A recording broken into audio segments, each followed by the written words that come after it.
Hey guys, how's it going? Pretty good. Okay, wait just a second for everybody to get on. And if you have a picture of your favorite animal, you can set it as your background. Otherwise, you can just tell us what it is and share it.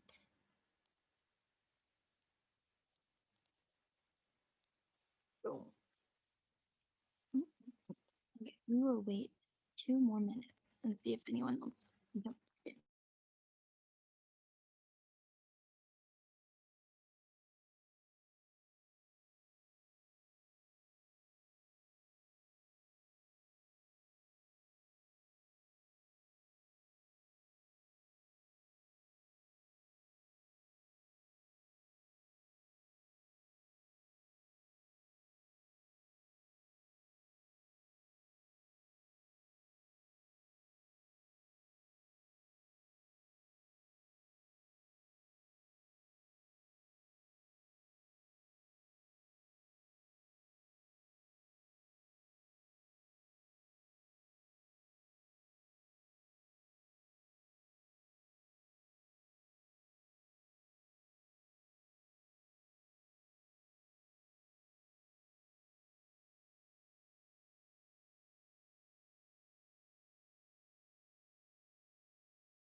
Okay, we are going to go ahead and get started. Today's discussion is going to be pretty short, I think. But first, the icebreaker for today is your favorite animal.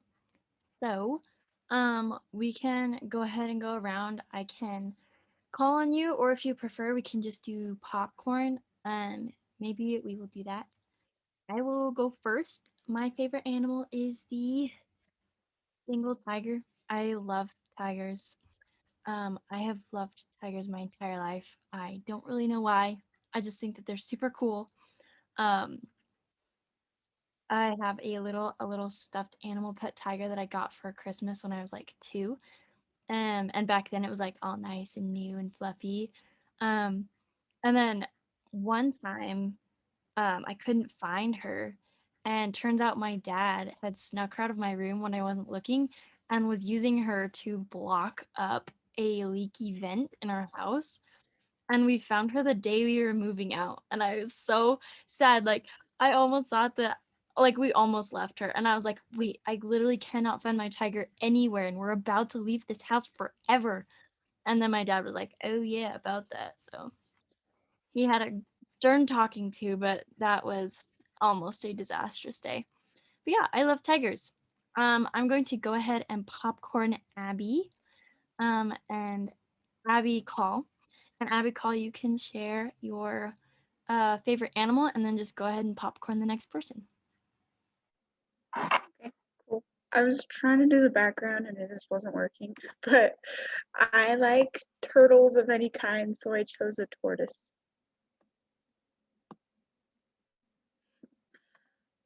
I don't really know why I like them, I just do. Popcorn Diana. Well, when you said favorite animal, I kind of took that to mean like a specific animal as well. So I'm trying to find a good picture, but we'll just go with um you guys will, I can't like share my screen or anything, so you guys will just have to see if you can see it on my phone. But this is Alex and Dominic. They're cockatiels, and I follow them on Instagram, and I love cockatiels. I hope to own one someday. Um, maybe multiple, but I'll just start with one. And I just really love birds in general. So yeah.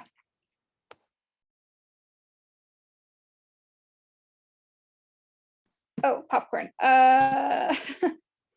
Popcorn Miriam. Cool. Well, my favorite animal is the kiwi bird. I don't know why. I just learned Kiwis are about, so, huh? they're so cute. Yeah, I just learned that they existed in elementary school and decided that I just loved them so much. So my love for them has only grown since then.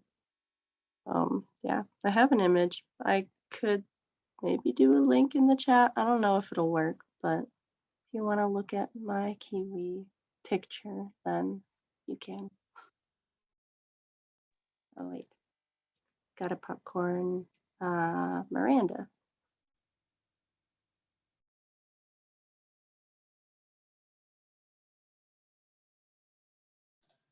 I love pandas, especially the baby ones. I always see those videos of like, I don't know if you guys ever seen those videos of like people in China and like their job is just to like take care of baby pandas all day. That's what I want for my life. That is the dream.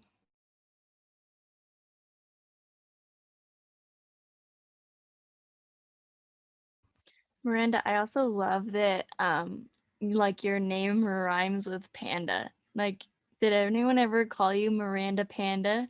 Because that is Yes. so cute. I actually, Oh my my like God. email from when I was like 12 is merpanda, but like now that's like used on other things and it's like I don't know why because like now things have to be like professional, right? I'm like, man, I can't use my emails and all these other things anymore.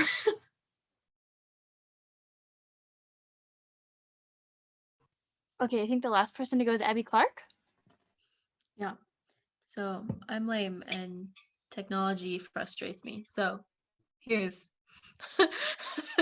I love owls. I have various owl decorations throughout my apartment. I have like an owl dream catcher that I love. Yeah. They're just cool and like I don't know, like wise and like pretty and like nocturnal like me. They're my spirit animal. I don't know. Owls are cool. That's so awesome. Lots of bird people here, like kiwis, and I cannot for the life of me remember how to say yours, Diana. Is it cockatoo? Cockatiel. Cockatiel. This is Edward. He's I my was gonna current say that cockatiel. is so cute. I My love his bow tie. yeah, my friend crocheted him It's for so me, cute. and I'm like, thank you. That's like the best gift ever. That is a true friend right there. Let me tell you. Okay, so we've got just about 20 minutes, and I just wanted to talk to you guys for a few minutes about font families, and typography. And I think that this, like, you guys have all been doing awesome with all of your projects. So you already have that intuition and that eye. So, like, right away, you'll be able to see which fonts work and which fonts don't because you're just fantastically smart people like that. And so I'm just gonna point out some obvious things just for fun. Let me go ahead and hide meeting control so I can see my things. Okay, here's our pictures. Do. First, we're gonna take a little stroll down Pinterest. I am a Pinterest person. If you are a Pinterest person, then you will understand. But basically, I use Pinterest for a ton of things, especially when I'm looking for new fonts or lettering that I want to incorporate into design. Um, because design is such a fast-paced, always changing, always innovative industry, there are always going to be new trends in color, like what is popular with colors. There's going to be new trends in lettering. There's going to be, it's just like the fashion industry. There are going to be things that get more popular and then things that die. So like right now, these big like swirly blobby texts are very popular. As well as lots of like I think it's 80s, like 80s font faces are very, very popular right now. Lots of these little handwritten fonts are super popular right now. And so I love using Pinterest as a way to just look for lists of font matching. Like this one right here is a fantastic example. Um, when you are working on a design and you want to use more than one font, it's really good to use fonts that have a lot of contrast. So all of these fonts have really good contrast. The top fonts that are kind of bigger, they are all serif fonts. Serif fonts have um, the little feet on the ends of the letters. So like they have like the B on Barcelona right here. It has a little foot on the bottom, and then it has like a little hand being like "Holla," like yeah. Um, Same thing with Austin. It's got the little crosshairs at the bottoms and the tops, and it has the little dollops of darker color collected at the ends of the S. And these are all, they're just called serifs. So a sans serif is without serif. And that is demonstrated through basically all of these little smaller text underneath. You can see Airy Pro, Butler, Garamond, Crimson Text. Sans serif just, they don't have the little feet. They are just a straight letter, like an L is like doo doo. 2 lines, that's it. Nothing fancy, nothing crazy. You can get into specifics of like a modern serif font or a traditional serif font. So, depending on what you're looking for, you'll have different pieces and different designs that you'll want to incorporate into your fonts. Um, so yeah, Pinterest is a great place to start looking, and even if you like can't use the exact font that they say that they show you, because it might be like $300 to buy the font family, you can find similar ideas and say like, oh, here with Oswald and Bonvenoch, I don't know how to say that, Gesundheit. With Oswald and then the smaller, thinner one, both of these texts are sans serif. They're just plain letters. They don't have any little feet on them. But one is tall and thick and bold, and the other one is very square. So the N is as wide as it is tall. The O's are perfectly circular compared to the O in Oswald. And um, even though they're both from the same font style, which is sans serif, they're unique enough that you can tell the difference.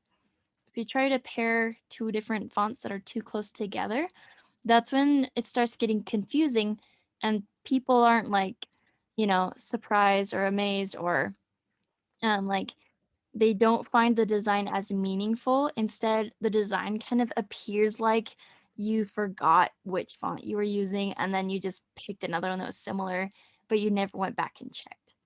Of course, there's going to be exceptions to every rule, but that is the basics in matching fonts. Is you don't want to pick two fonts that are really, really, really, really similar unless you are using other elements and principles of design to keep them clearly and intentionally distinct. So I highly recommend hopping on, if you're having any trouble with matching more than one font, hopping on Pinterest just to get some ideas. You can type in font matching and it will pull up all kinds of stuff like this is beautiful. I also find this very helpful to visualize different pairings when it's not the normal serif and sans serif, because there's a lot of different kinds of fonts that we'll talk about in just a second. Handwritten is one of them where it looks like it's handwritten. It's very cursive. You can get some that have like lots of thicker spots and thinner spots. Um, you can get decorative, like this Paris. this Paris font. See, the I is really tiny up there. Like it's not it's like not a normal font. If you were just to type like I like cheese in this font, the I would not be floating there above the R. Um, and if the P was in the middle of a word instead of at the beginning, like spontaneous, it probably wouldn't have this big swoop. So each font is going to behave uniquely in the decorative category where they might make accommodations for different letter pairs like the R and the I, getting that little I to float up there. It's really fun. And I highly encourage you guys to just go explore and go nuts with fonts because it is honestly my favorite part of design is finding the font, like the perfect font for the design that you're working on. So Pinterest again is great for visualization purposes. I love this chalkboard look. That's super cool. So once you've kind of decided on like a vision of pairing two font styles, you're like, I like this for like this Paris and this Hello Paris script. You could say, I really like this. It looks like a serif font with the little feet, and then just these little extra embellishments with the curve around and the R pushing the I up there. You could say, I really like this very modern serif decorative font paired with this stretched out script font. So the next thing you want to do is you want to go and find similar fonts that maybe are not nearly as expensive. If you have the Adobe suite, then you can go to Adobe fonts, which I love, and you can just activate them and then they will sync right with your Adobe Creative Suite. So Illustrator, InDesign, Photoshop, all of that good stuff. Here are a bunch of really cool different categories that you can search through. Calligraphic or calligraphic, I don't quite know how to say that, but there it is. That's one group friendly. These are all kind of they're giving personalities to the types. So you're thinking of like a feel and you're getting in your head what you want the font to look like because each font is going to have a different voice. Um, like wedding, this is basically just like serifs and random things. See, they just put a bunch of different things in here. Um, Lots of scripts mixed in with these blocky fonts and these. This is like an old fashioned or a traditional serif font. They just kind of throw a bunch of things in there based on what the mood is. We are going to look at where did I put it? Google Fonts. Okay, Google Fonts kind of has the more traditional categories that designers in the design world group their fonts into. So right here at the top, I just typed in an example sentence. Inkscape design team is literally the best because you are. And I want you guys to just look at these first 6 different fonts that came up. I don't have any sort of filter on here. So we've got this chunky Dela Gothic 1. We've got it mixed in right alongside this Noto Sans Serif JP. It looks a lot like Cambria. Roboto is actually, I've used this font many, many times, as well as Open Sans. That's a very common one. And then that's mixed in here with like, here's this typewriter looking font. Here's this really cute, this is like a block serif. So the little feet are like little blocks that it's sitting on. They each have a different voice. This typewriter font, it kind of speaks of like, old fashioned stuff, very vintage looking. You could probably put an overlay and like make it look all faded and stuff. put it on a newspaper background, and then you'd be like, look at this. This is super cool. Old fashioned Inscape is literally ancient. It's a bajillion years old. Whereas this one is very fresh, very new. It's a very curious font. And even though every single sentence says the same thing, the visual voice speaks differently. So the trick to designing well with fonts is to find the font that speaks to your entity, to the identity of whatever it is you are designing for. So let's say we were going to do something for April Fools, which, spoiler alert, there is an assignment. I think actually, if I remember correctly, there's 2 assignments available for April Fools posts that you guys will get to pick from. But we are going to look for April Fools fonts. So I want you guys to just take a second and drop in the chat maybe a couple description words of what you think April Fools reminds you of. Not necessarily the font, but just like the whole day in general, like mischievous or spring or anything that you guys feel is characteristic of April Fools. And let's use these words to create kind of a little profile or a little search box, search list for what we want our thing to look like, our font. Oh yes, defont.com is glorious. Diana, fantastic. Goofy, pranks, clever, surprising, awesome. I love these. So it looks like we're looking for a font that speaks goofy, pranks, clever, and surprising. Goofy, pranks, clever, surprising. So let's go ahead. I'm going to type it in here so I don't forget. Goofy, pranks, clever, surprising. Okay, that's our little sample.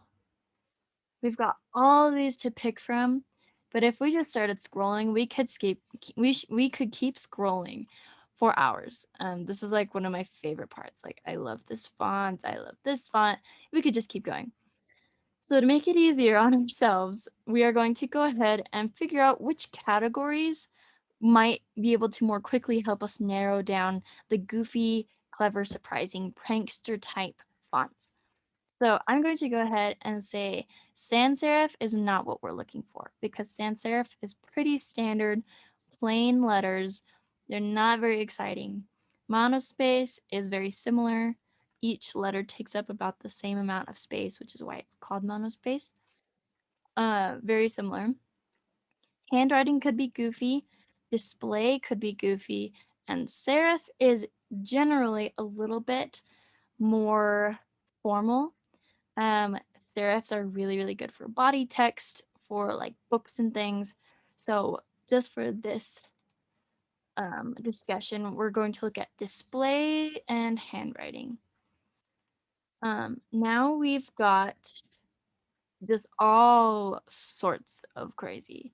Like Babus New, I've actually used this font as well, but this font more closely aligns with sans serif because it's just plain black block letters, nothing too crazy. This one is very serif looking font. Then you've got handwriting. Pacifico is pretty common. Ooh, this one's kind of fun. And then we just go through here and we look, we keep in mind like maybe what colors we're using, whether the background is busy or plain. If the background has a lot of detail in it, then we don't want to pick a thin font because it'll be really hard to read it. The thin lines will get lost in the background. So if our background is really busy, we might want to get a chunky font like this one, where it'll bring out the letters really quickly so that someone can read it in 10 seconds or less. All kinds of, here's a great script but it's very fancy. This one's kind of fun. And we could just keep scrolling.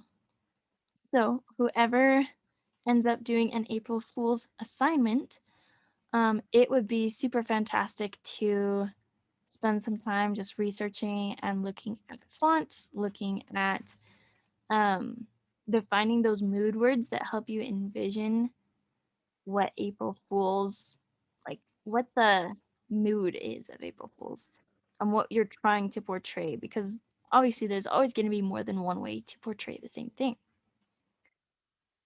Okay, we've got another chat. My mom once froze our bowls of breakfast cereal as an April Fool's prank. It was pretty great. Oh my gosh, that is hilarious. I would be so mad. Oh my gosh. I would literally sit there and my eye would just start twitching because that's what happened.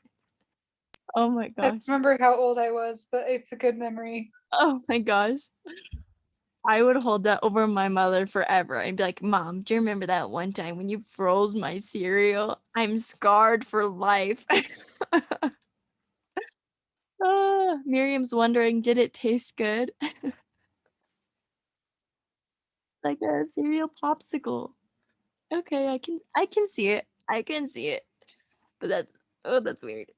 I would be so mad. Okay. So once you have figured out kind of the mood you're going for, then you can define which font family you want to use. Um, Obviously, display and handwriting, there's going to be a wide variety of all different kinds of things. Like you've got this wide, stretchy, clunky Delta Gothic one, right next to this like parallel lines train one, right next to this very bubbly Chango. And these are all a very wide variety. If we were saying, however, let's see, graduation ceremony. Then we would go over graduation ceremony needs a different voice than it needs a different voice than April Fools. So I would probably pick something like this is a really nice font, Play for Display. I keep landing on that one because it's one of my favorites. This is a very modern serif. And just to give you a little bit bonus education, modern serifs are very trendy right now, where they have very drastic thin versus thick lines. And they have, do you see how do I explain this? See how on the D, the thinnest parts are at the exact top and bottom of the letter. This is very common in modern serifs, where the thinnest parts are directly up and down from each other. However, if we were to find a this one kind of shows it. This one you can kind of see on traditional serifs, it's very like sideways. It's got a diagonal um thin points where they're not exactly on top of each other. So very, very small differences. There's lots of YouTube videos. If you really, really love fonts, you can go in and nerd about them for hours. I definitely have never done that. um, but yeah, each font that you pick has a different voice, and it's going to give a different visual identity to any design that you're working on. So it's really important when you are, whether you're just putting a quote on a picture or whether you're designing a wedding invitation or a graduation announcement, that you take time and really consider, identify the voice, think about your audience, and find fonts that are going to work for your purpose instead of portraying it in a juvenile or inaccurate way.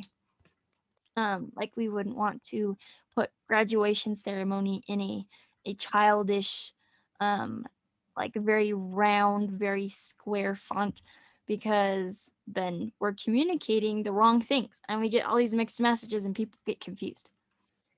So, yeah, you can go through, you define the vision and the theme, you think about your audience, and then to wrap it all up, you go back to your Pinterest boards and you say, okay, I've got this really nice modern serif font, and I think it would look really nice with a second font if I were to pair them together.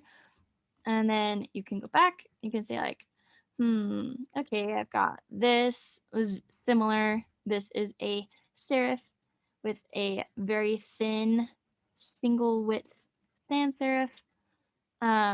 Serifs also look really nice with scripts, with handwritten. Just all of the contrast is fantastic, and you guys are fantastic, and you will just naturally have excellent font matching capabilities because I have now bestowed that upon you. So there you go. Okay. Diana says, I designed my high school graduation announcement with a gorgeous cursive font. Can't remember the name right now, but it was very elegant. Ugh, yes, I love cursive fonts. It's really hard to find like everyday uses for them because they are so elegant and so formal. But things like graduation announcements, wedding invitations, they just they're very like fantasy, like romanticizing everything. They're really, really great for special occasions. So yeah, hey, our time is up. Sorry, that was another fire hose of crazy designed tidbits and things. But I just wanted to talk to you guys for a little bit about font matching, and Pinterest is a fantastic place to just get ideas of like how things look together. But nothing can outdo personal experimentation. Find your go-to fonts, find the things that you really like and the things that speak to you as a designer, as one with an artistic eye. Um, Gotta love my Playfair display. It's so good. Um, I appreciate you guys so much. You guys are awesome. I'm so sorry about the craziness and the crazy assignment craziness. My life has been crazy, and I bet your guys' has too. But we are back on track. Tomorrow I will be putting out new assignments for the beginning of April, and then you guys, the semester is like almost over. We have like maybe a month left, not even. That's so crazy. So anyways, that is all I have for you guys today. Thank you so much for tuning in after the 40-minute break. I really appreciate you guys being here. Good luck with your assignments over the rest of this week. Grab some new ones tomorrow. And next week, we are going to talk about something great. We will talk about something really great. I can pull it up in 5 seconds. Print versus digital exporting. It's kind of boring. We might just talk about portfolios. But yeah. Oh, you're welcome, Amy. All right. Have a great rest of your day, you guys. Kill it. You're awesome. And I will see you guys later.